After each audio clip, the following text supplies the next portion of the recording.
विरक्त, कहते विरक्त कहना सरल है लेकिन विरक्त होना बड़ा कठिन है। कोई वाणी में आके कह देता अरे महाराज ऐसा ऐसा करो, ऐसा ऐसा करो, वो भी कह सकता है, लेकिन जीवन में उतारना बड़ा कठिन कार्य है। विरक्त इंद्रियार्थेषु, पहले सुदामा जी विशेष क्या है? विरक्त है। विगता रक्ता यस्या विरक्तः, जो विशेष अनुरक्त हो, कहते उपसर्ग जहां लग जाए ना समझो वहां विशेषण विशेष है। क्योंकि संसार के व्यक्ति केवल अपने परिवार में, घर में, पत्नियों में ही रखता है, ये विरक्त है अर्थात सम्यक परमात्मा को देखते हैं। इंद्रियार्थेषु अर्थात सभी इंद्रियों को समेट करके भगवान का चिंतन करते हैं। अपरिग्रह है महाराज, ज्यादा संग्रह परिग्रह नहीं। सोचो कि हम लोग सांसद, चेयरमैन, मुख्यमंत्री, ये प्रधानमंत्री के मित्र हो जाना तो हम लोग बड़े अपने आप को भाग्यशाली मानते हैं और बार बार फोटो खींच करके सेल्फी लेते हैं, फेसबुक पर डालते हैं। आज सुदामा तीनों कोटि अखंड कोटि ब्रह्मांड के नायक श्री द्वारकाधीश जी महाराज हैं, लेकिन कभी अपने पत्नी को भी नहीं बताया कि मेरे मित्र द्वारकाधीश हैं। आज महाराज जैसे ही बड़ा समय,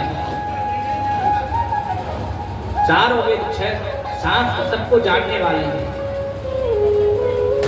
ब्राह्मण कहते विद्वान है, विद्वान होकर के भी महाराज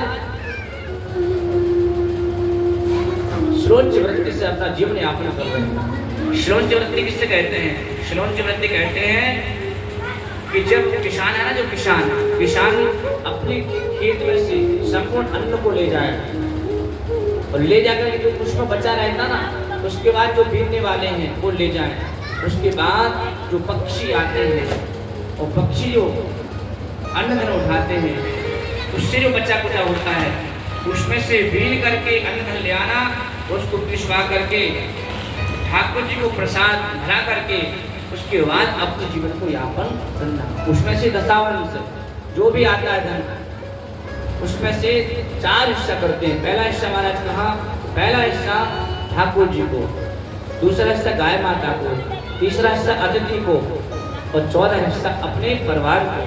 परिवार में से कैसे? आधा हिस्सा तो अपना किया, अपने आधे हिस्से में से अपने बच्चों को दे दिया और आधे में से अपने पत्नी को दे दिया। महाराज क्या हुआ? एक सुदामा जी नित्य प्रति 4 घर जाते हैं और 4 घर एक एक मटकी लेकर के आते हैं, उसमें से अपना जो भरण पोषण है उससे अपना जीवन यापन कर रहे हैं। एक दिन तो महाराज कुछ नहीं मिला, कुछ भी नहीं मिला। पत्नी ने कहा कि देखो कुछ अन्नपूर्णा गृह में रखा हो। देखा तो महाराज कुछ नहीं मिला। अगर गौर से देखो तो एक कमंडल में एक चावल था, एक चावल। महाराज उस चावल को बड़े प्रेम से धोया और धोकर के पत्तल पर पधराया, उसमें से ठाकुर जी को पधरा दिया पूरा, आधा गाय को खिला दिया, इतने में आधे में से आधा हिस्सा अपनी पत्नी को दे दिया, उसमें से आधे में से आधा से अपने बच्चों को दे दिया। आप सोचो एक चावल में कितना बचा होगा। जैसे आप स्वयं पा रहे थे ना, इतने में ब्राह्मण देवता आ गए, भिक्षाम देहि भिक्षाम देहि भिक्षाम देहि।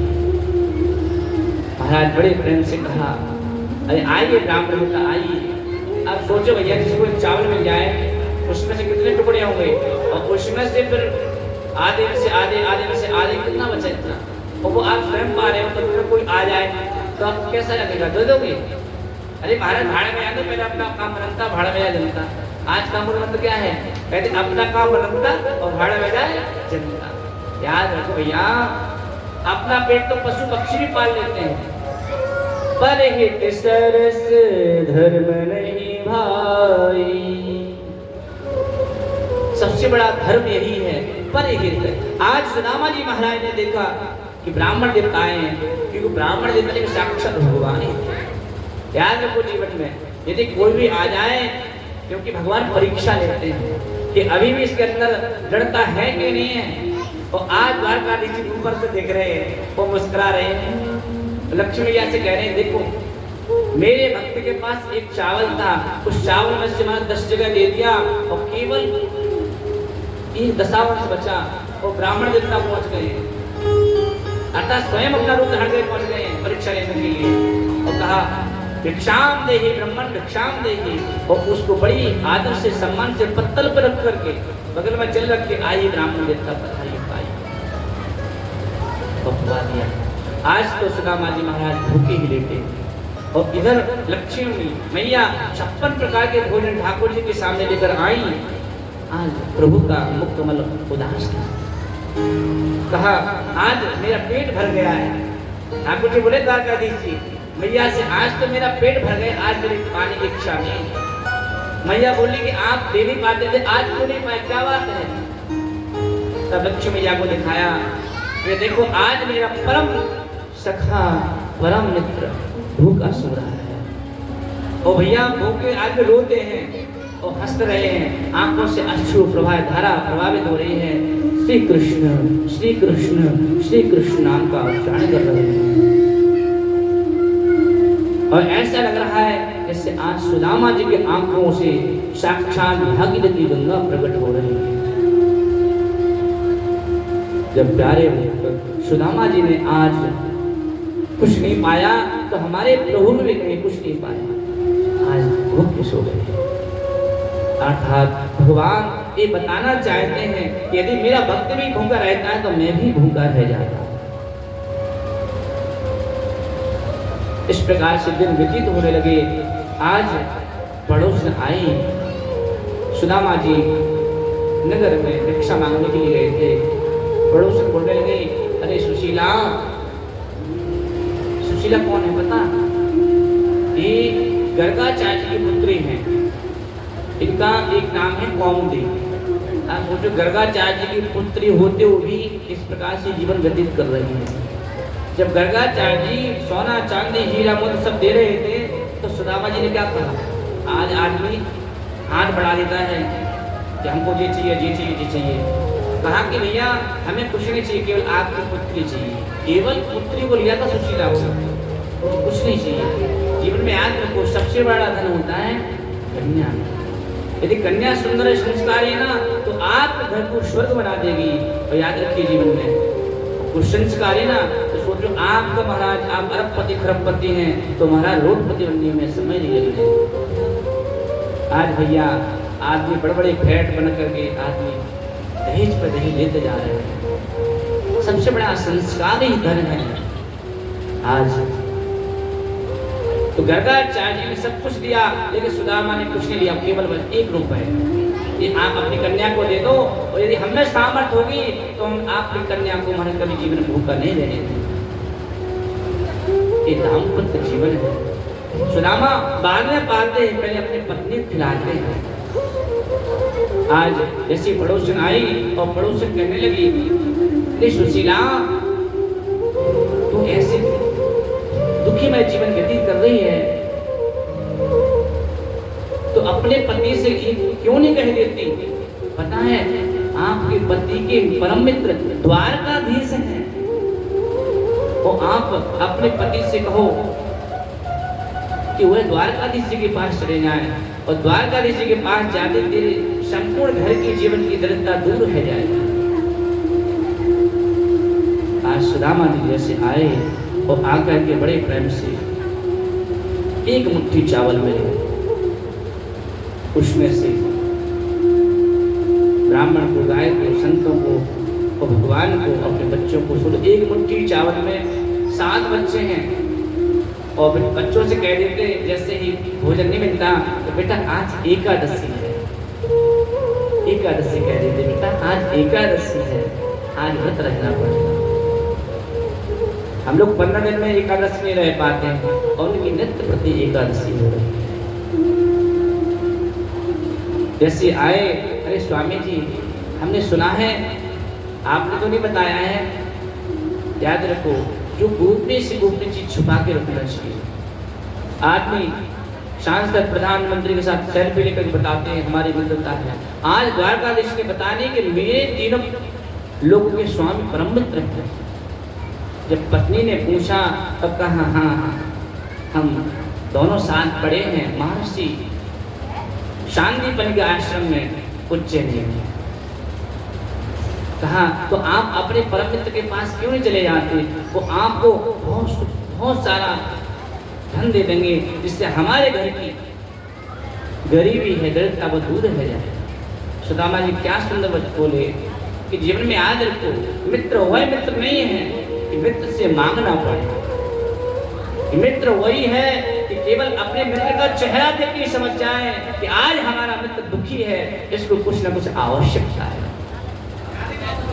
महाराज बड़े प्रेम से आनंद के साथ कहा यदि आप धन के लिए कहते हैं तो मैं धन के लिए नहीं जाऊंगा। मेरा मित्र कहेगा कि आज मुझसे मिलने के लिए धन के लिए आया है। आज सुशीला समझ गई कि मेरे स्वामी परम विचित्र हैं और परम विरक्त हैं, ये माना धन के लिए कहीं जाने वाले नहीं हैं। कहा कैसे आगे मन में कि माताएं बहुत बुद्धिमती होती हैं, समझती हैं कि पतिदेव को कैसे प्रसन्न करना है। बोले ऐसा नहीं है तो ऐसा करो आप अपने परम से मिलाओगे, दर्शन ही कराओगे, बहुत समय हो गया है। आज सुदामा जी सोच रहे थे कि आज तो स्वयं पत्नी भी कह रही, क्योंकि मैं अकेला जाता तो पत्नी भी कहती कहाँ जा रहे हो, कैसे जा रहे हो, तो आज स्वयं पत्नी कह रही है तो मुझे स्वयं जाना चाहिए, तो कम से कम प्रभु के दर्शन हो जाएंगे, अर्थात नेत्र भी अनुग्रहित हो जाएंगे, जीवन भी कृतार्थ हो जाएगा।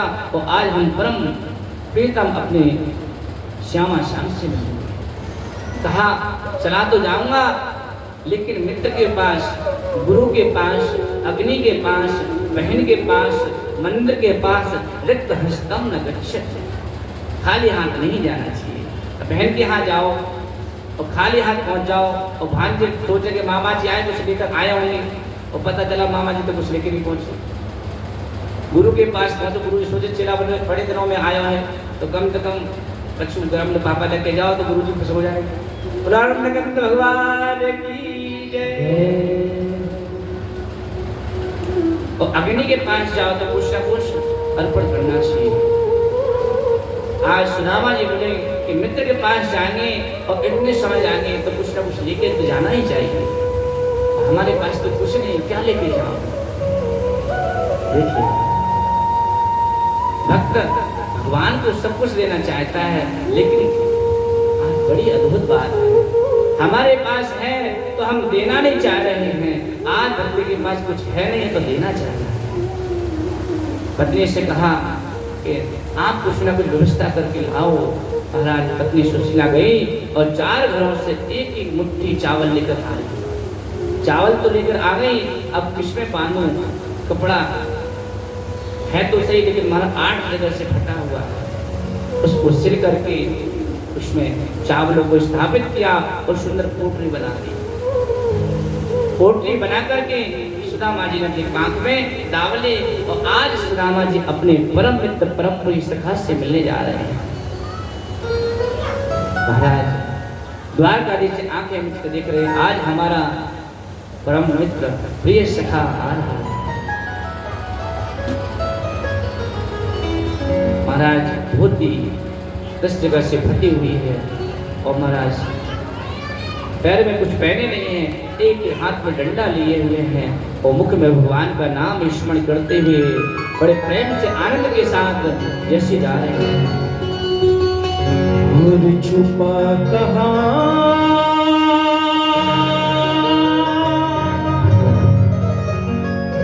आजा चलिया और मुरली वाले आजा तेरी याद सताए, मेरा ये भरोसा कभी टूट न जाए। मुरली वाले आजा तेरी याद सताए, भरोसा कभी टूट न जाए।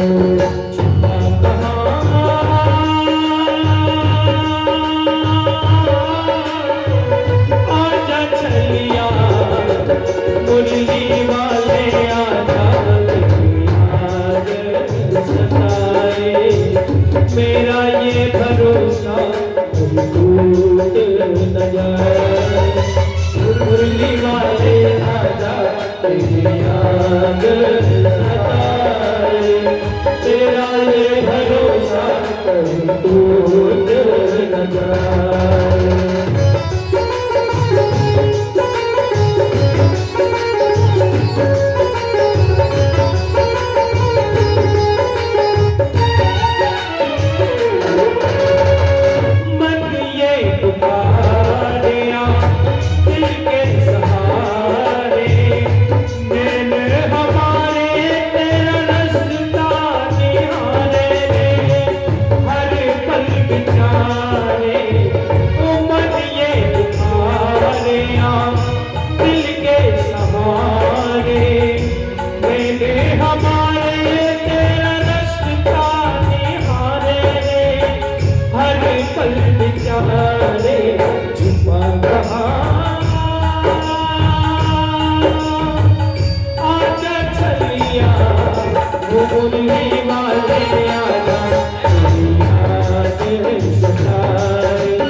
तेरा ये भरोसा टूट न जाए, मुरली वाले आजा तेरी याद सताए, तेरा ये भरोसा कहीं टूट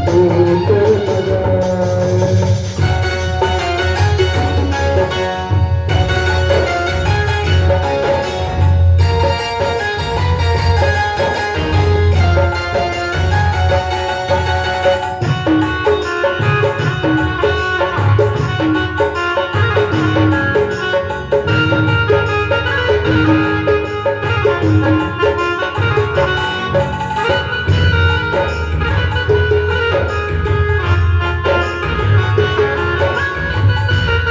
मुरली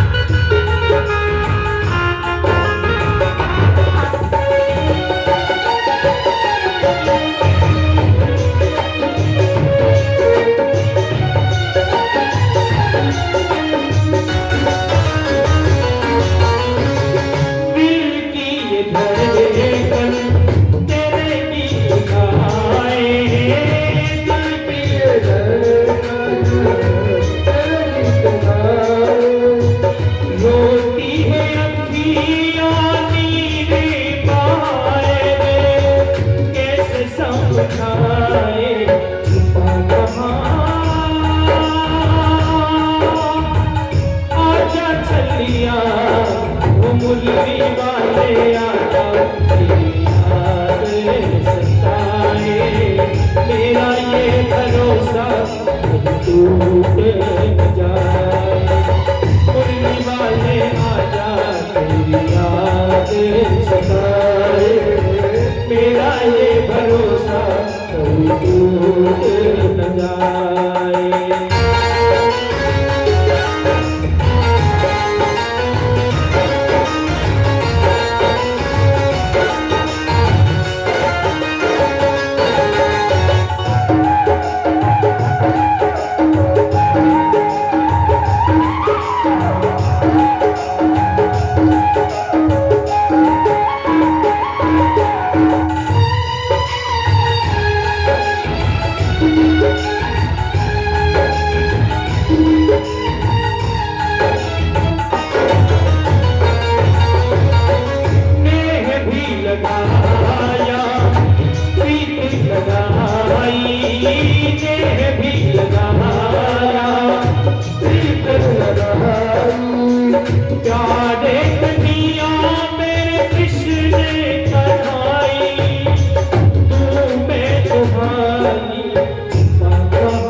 भगवान की जय। आज महाराज भगवान का द्वारकाधीश का नाम चिंतन करते हुए दृढ़ भाव से और आज अपने अंतःकरण में विराजमान करके भगवान की सुंदर छवि का दर्शन करते हुए जा रहे हैं। और आज एक भक्त भगवान के दर्शन करने के लिए जा रहा है और जैसे धीरे धीरे चलते महाराज थक गए, समुद्र का किनारा आ गया। इधर द्वारकाधीश देख रहे थे हमारा परम प्रिय मित्र, परम प्रिय सखा, आज हमारा प्रिय हमारे दर्शन के लिए आ रहा है।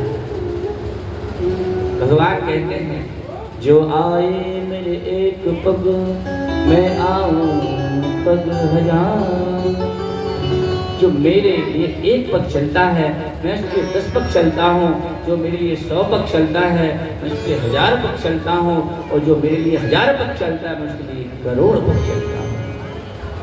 आज जैसे ही द्वारकाधीश जी के दर्शन करने के लिए सुदामा जी निकले और चलते चलते थक गए। नदी किनारे एक वृक्ष था। भगवान द्वारकाधीश ने ये माया को आदेश दिया, जाओ और हमारे प्रिय भक्त को उठा करके द्वारकापुरी के निकट लेकर के लिटा दो। और योग माया गई जा करके द्वारका परम प्रिय भक्त सुदामा जी को उठा करके महाराज द्वारकापुरी के निकट लिटा दिया। भगवान हमारे परम प्रिय परम पुराण पुरुषोत्तम द्वारकाधीश जी कहते हैं कि हम अपने भक्त को कष्ट सहन नहीं कर सकते। जैसे प्रभात काल हुआ और प्रभात काल होते ही सुदामा जी ने देखा और देख के महाराज चारों तरफ प्रकाश की जगमगाहट, महाराज बड़े बड़े मोती हीरो के महाराज मणियां लगी हुई हैं, जगत मंगा रही हैं। और सुदामा जी की आंखों को देखकर आश्चर्यचकित हो गई महाराज। चकाचौंध आंखें हो रही सुदामा जी को देख करके कि मैं कहाँ आ गया हूँ। और देख करके महाराज जैसे उठे और नगर वासियों से पूछा कि भैया ये बताओ हमारे परम मित्र परम प्रिय सखा द्वारकाधीश जी की पूरी द्वारकापुरी कहाँ है। कहने लगे अरे ब्राह्मण देवता, जो आप सामने देख रहे हैं ना, ये हमारे द्वारकाधीश जी की पूरी द्वारकापुरी है। अच्छा ये बताओ कि मेरे द्वारकाधीश जी, मेरे प्रिय सखा, मेरे कन्वा को राजमहल कौन सा है? कि आपकी कन्वा का नाम तो बताओ, नाम क्या है? लेकिन मैं बात से बड़े प्रेम से तो कन्वा कहूँ और आपको नाम कृष्ण है। जैसे भैया नाम सुनो, नाम सुन करके नगरवासी बोले अरे भैया ये हमारे राजाधिराज हैं और आप ऐसे नाम ले रहे हैं। हमारे स्वामी के सामने बड़े बड़े विशेषण लगते हैं। अखंड कोटि ब्रह्मांड नायक, भक्त वत्सल, करुणावत्सल, अकारण करुणा वर्णालय, रणंगत रणंगत पीताम्बरधारी, राज राजेश्वर, धर्म चक्री, धर्म चक्रवर्ती, धर्म सम्राट मूर्ति, श्री श्री 1001 द्वारकाधीश सरकार कृष्णचंद्र सरकार की जय। जब इतने विशेषण लगाए तो द्वारकाधीश के परम प्रिय भक्त सुदामा जी बोले महाराज मोह पे नाम बहुत बड़ा नाम है, मैं ना ले सकूं, मैं तो बढ़िया प्रेम से बात से कन्वा कहूँ और कृष्ण कहूँ। तो आप बताओ कि बाबू महल कौन सा है? आप सीधे चले जाओ महाराज। जैसे सीधे गए तो महाराज सामने ही रुक्मिणी को राजमहल और सीधे अंतःपुर में प्रवेश करते हुए चले गए, क्योंकि भगवान द्वारकाधीश जी का आदेश था कि ब्राह्मण संत वैष्णव जन को भी आए उनके लिए कोई रोक टोक नहीं है, सीधे आशा। जैसे अंदर प्रवेश करने लगे तो महाराज द्वारपालों ने रोक दिया, अरे ब्राह्मण देव कहाँ जा रहे हो? अरे हम अपने परम मित्र से मिलना चाहते हैं। अब भैया नीचे से ऊपर तक द्वारपालों ने देखा, कैसे है? देखा कि भैया पैरों में चप्पल नहीं है, सिर पे कोई टोपी नहीं है और वस्त्र कैसे पहने महाराज? 10 जगह से तो फटे हुए हैं। देखा कि भाई एक ऐसा विचित्र हमारे स्वामी के, हमारे राजा के मित्र है। बड़े बड़े इंद्रादि देवतागण आते हैं स्वर्ग से, बड़े बड़े, कौन से मित्र हैं? हे ब्राह्मण देव आप चिंता ना करो, मैं अंदर अपने राजा से, अपने स्वामी से आज्ञा लेकर आऊं और मैं आपको बताऊं। जैसे द्वारपाल अंतःपुर में प्रवेश करते हैं उस समय भगवान द्वारकाधीश अपने परम प्रिय रुक्मिणी भैया के साथ वार्ता जैसे पहुंचे द्वारकाधीश जी बोले बताइए